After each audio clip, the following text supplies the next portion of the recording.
this morning as we kick off our gun bounty rejuvenation. And joining us today and helping to make all this possible, we have Mayor Alvin Brown is with us. Next to him is, needs no introduction, Mrs. Dolores Barr-Weaver, who is a tremendous partner in this. You know, Mr. Former Under Sheriff Wiley Hodges, who's now Mr. First Coast Crime Stoppers. Thank you, Wiley, for being here. And to my left, we have Steve Halverson with Haskell Corporation, who is a tremendous partner. In fact, this is a continuation, a rejuvenation, as I mentioned earlier, of the gun bounty program, which we first initiated back in 2006. And Steve was very instrumental in helping us kick that program off financially and getting the resources for that. And Steve, we thank you for that again. And next to him is former U.S. Attorney Paul Perez, who is now the chair of the Board of Trustees of the Community Foundation for Northeast Florida. We thank you for being here. And next to him is Skip Elliott from CSX, who is one of the main community stewards in Jacksonville. And we thank you, Skip, for being here and financially getting behind this initiative as well. So, also, he's not going to come set up here, but I want to introduce Chaplain David Williams. He always stays in the background, but he has stepped up. Him and the Elks Club, the Maceo Elks Club, down on West Duval. They are going to host our first gun buyback, and we'll talk more about that as we go through the program. And we also have Sandy Bartow from the Chamber of Commerce Foundation. We appreciate you being here. And Lisa Myers from the Dalton Agency. She's not here yet, but we're going to show some of their work in just a minute. So with that, let me go ahead and kick this off. Just to recap a little bit. The gun bounty program, since its inception back in 2006, which is one gun, one arrest, $1 grand, to whomever gives us that information. I want to share the success that we've had with this program and why we're going back to the marketing well, so to speak, with this program. Since that program initiated, we have taken 336 illegal guns off of the street. We've made 309 arrests, and our friends at the First Coast Crime Stoppers have paid out $204,000 in bounty. Now, I propose to you, you throw 309 really bad guys in this room, and then throw 336 illegal firearms in on top of that, you got a really dangerous situation. That's what this program has already taken off the street. Now, the significance of today is, as we have gotten further away from that initial marketing initiative back in 2006, we have seen the numbers, the tips coming into First Coast Crime Stoppers have dropped significantly. And obviously, out of sight, out of mind sort of thing.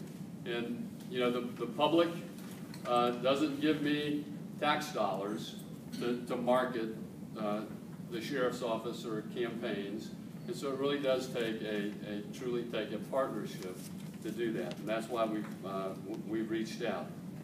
One of the first people that I went to, obviously, was Mr. Halverson, because he made the gun bounty program in our first initiative in 2006 possible. Once again, we're also going to use drug money. We've already moved $130,000 of forfeiture funds over to First Coast Crime Stoppers to pay, hopefully, 130 bounty tips. But as you know from those numbers, with 309 arrests and only having paid out $204,000, another kind of good story that's buried in all of this is the fact that almost 100 people gave us tips, could have earned that $1,000 bounty, but never went down for the bounty. They did it for the right reason, because they just want to get that gun and that bad guy off the street. And so we appreciate that. We also could not have done this, of course, without the Dolores Barr-Weaver having joined our program. And we're really going to enhance the program this year with gun buybacks. And gun buybacks are important for two reasons.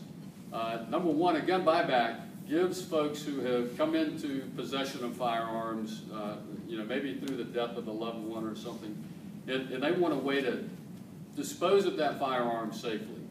A gun buyback's a great way to do that. They bring that gun down, they turn it in, and they get $50 for it.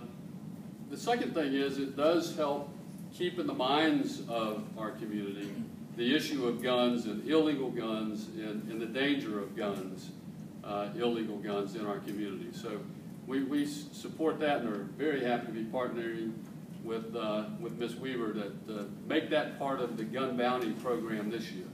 But remember, gun buybacks and gun bounties are really two different things, because believe me, the illegal guns that the bounty will go after, those bad guys are not going to come down and turn their guns in for $50. Those guns, you got to go get them and take them away from them. So that's what that part of the program is about. And now I'd like to introduce Mayor Alvin Brown, who's one of our great partners in this program. Mr. Mayor? Thank you, Sheriff. Thank you all for coming, and I want to thank our partners first. I want to thank Sheriff Rutherford for his leadership on this. It means so much to our city. I want to thank some of the other partners. I know the Sheriff has mentioned them, but I definitely want to mention Steve Halverson, Dolores Barr-Weaver. I want to thank Willie Hodges and Paul Perez from the Community Foundation. I also want to acknowledge David Chaplin and Sandy Bartow for being here with the Chamber Foundation and Lisa Myers and all of the other supporters who believe in this vision that the Sheriff laid out. All of us are supporting this awareness campaign because we believe in always maintaining the great quality of life we have in Jacksonville. Taking illegal guns off the street helps make our community safer. Renewing this effort shows our commitment to continue to elevate Jacksonville to be the best place to live, work, and play.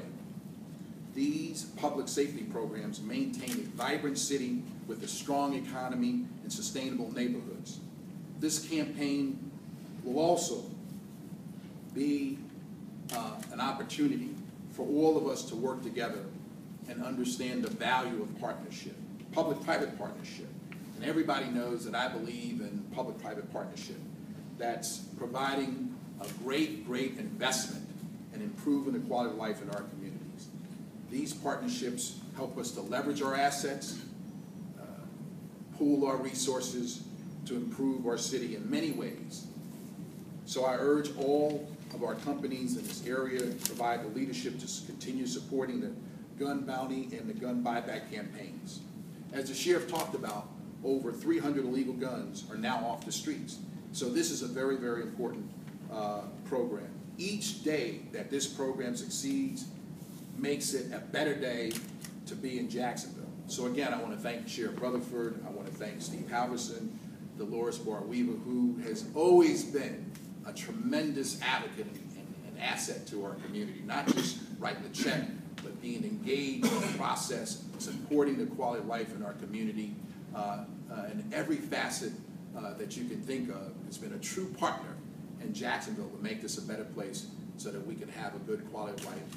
And Steve Halverson taking the leadership role, bringing the private sector together to work with the public sector is a tremendous asset, which really goes to the heart of who we are as a community, bringing everyone together to make sure that we have a city where people can live and know that it's safe. And I want to thank again the Sheriff for his leadership on this. Thank you very much. Thank you. You know, one of the advantages that we have this time that we didn't have the first time we rolled out Gun Buyback back in 2006, we have the marketing material already, and so we don't have to reinvent the wheel. And the Dalton Agency did the creative work on this back in 2006, and we're going to roll that out again. And if you'll watch the TVs up here, we'll give you just a snippet of what it looks like. Don't shut your doors or close your blinds, because that don't stop the hands of crime. You need a shield? Then borrow mine. Just stand and leave your fears behind. You want to live, and that you should. But first, take back your neighborhood. We have to make this understood, because hiding this is never good. Make it safe to walk our streets, to read a book, or even sleep. Perhaps within our quest for peace, we'll bring back our community.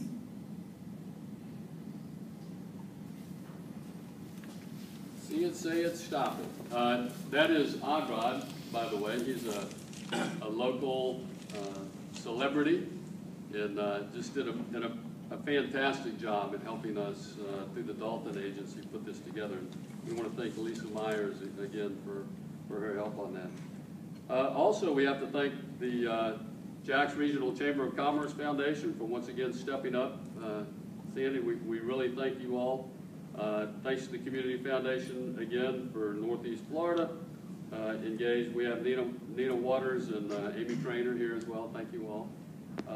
And now the man of the hour, who really, this is his second go around with Gun Bounty, and we're very thankful for that, Mr. Steve Alpes. Sheriff, thank you very much. Those comments were overly generous, but I do want to recall when we started this the first time. It's in 2006, and I'll never forget it. Sheriff Rutherford came to see me in my office, and we're just having a conversation, and I asked him, and remember in 2006 our crime rate in Jacksonville was much higher than it is today. And I asked him, what does it take to make a city safe? And I expected an answer would be something of, well, bigger budget, more officers. That would have been a logical answer, but he didn't say that. Without any hesitation, he said, to make a city safe requires a community partnership. When it isn't just law enforcement against bad guys, it's the entire community against bad guys. That's when cities become safe. And with such a powerful statement to me, and such a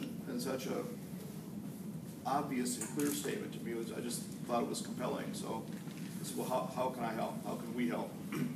And he came with this idea to take crime, take criminals off the street, take their guns with them, do it fast, but importantly, do it in partnership with the community. Make it clear to the community that everybody, we all stand together to make our city safer. So I said we would do that, and I would take the lead and send out simple emails to friends, and the response was immediate. And the same thing has happened now in 2013. When the sheriff asked me to do this, I reached out to our business leaders. I think within 30 seconds, I got a response from Michael Ward at CSX, said, count us in for $10,000. Skip Elliott is here, and more came, and they keep coming. Among the contributors are all the people you would expect and hope would contribute. The PGA Tour very quickly stepped forward. Florida Blue, Regency Centers, Omega Insurance, Jacksonville Greyhound Racing, and many, many other, both individuals and companies, too numerous today. And they continue to come. We're not stopping. This is a scalable kind of a program. If we can keep producing advertisements like this, the sheriff can keep arresting people, our city can keep becoming safer, and it has. Far safer city we have today than we did in 2006.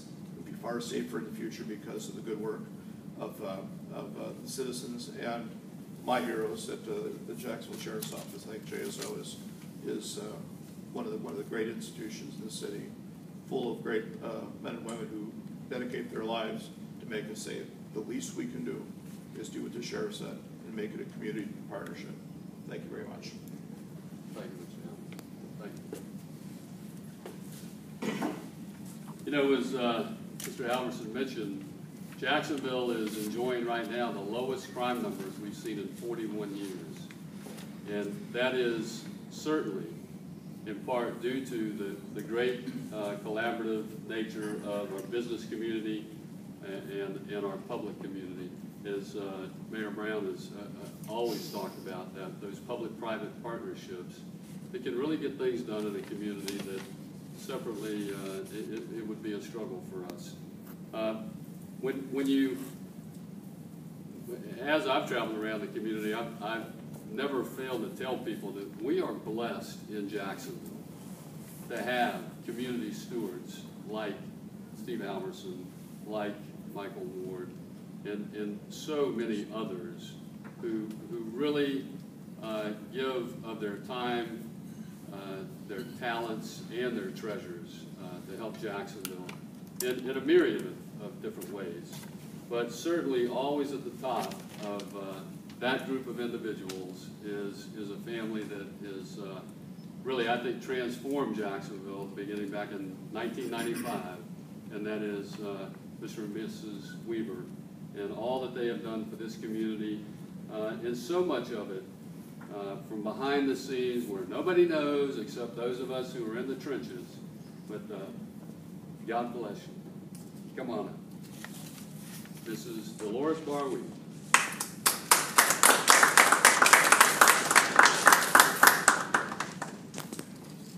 Well, I think it is still morning, so good morning, everyone. Thank you for being here. Today, I'm here as a mother and a grandmother, and I'm representing all of the parents and grandparents and family members and friends that have lost a child to gun violence. Parents should not bury their children. I cannot even imagine that pain. Our nation grieves when our innocent children are killed by gun violence and vow we will do something. Unfortunately, we forget all too soon. That is until the next time. The next time for me was Sandy Hook, when those 20 elementary school children were slaughtered along with 6 adults. And yes, those adults were also someone's child. On that day, 2 weeks before Christmas, I promised myself that this time I would do something, ever how small that might be. I am grateful for the opportunity to work with the sheriff through the Gun Bounty and Gun Buyback programs.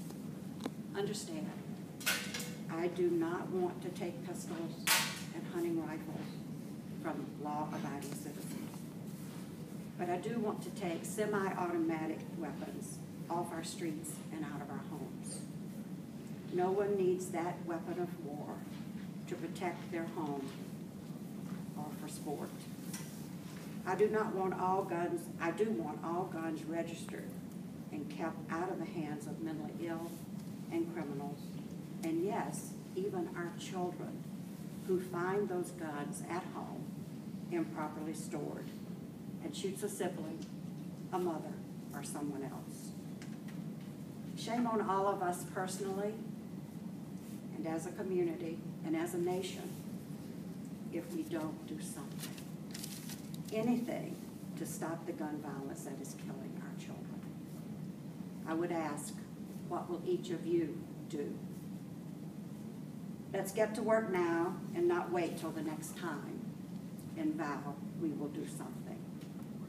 Thank you very much.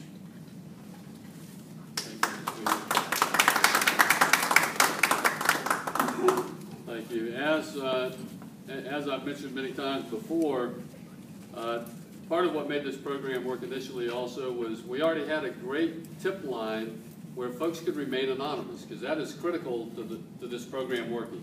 People have to know that they can turn their money in, earn $1,000, and stay anonymous. And that framework was already in place through First Coast Crime Stoppers, and they have been an invaluable partner to the Jacksonville Sheriff's Office, not only through Gun Bounty, but just through crime tips in general. But with that, I want to call on Under Sheriff Wiley Hodges to come up and give you a word.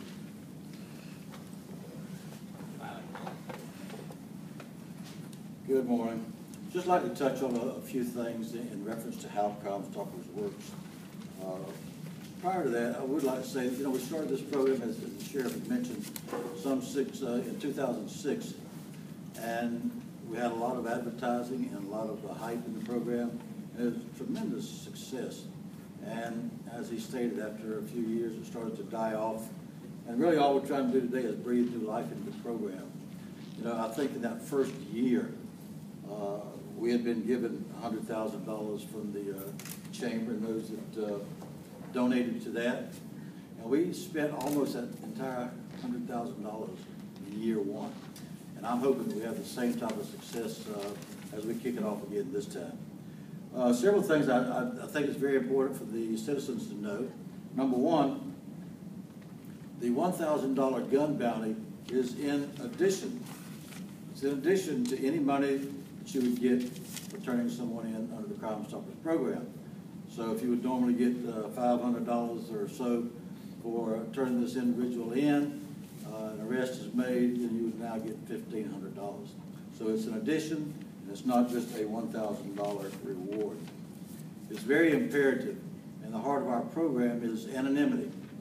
If you call Crime Stoppers with a tip, and an arrest is made, you're going to receive $1,000 plus the other money that Crime Stoppers will give, plus 100% anonymity.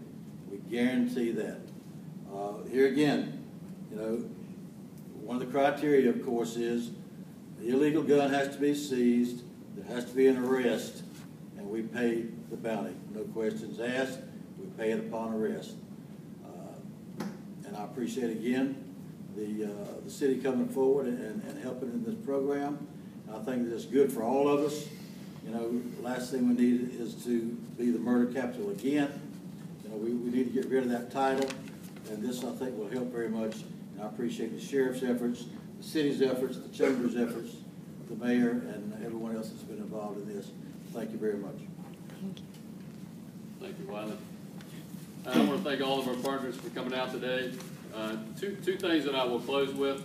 Number one is as soon as we're through here, we have a bus out on the base street side of the police memorial building that you can see it's been wrapped with the CSA at Stop It logo to get the word out. That's one marketing initiative.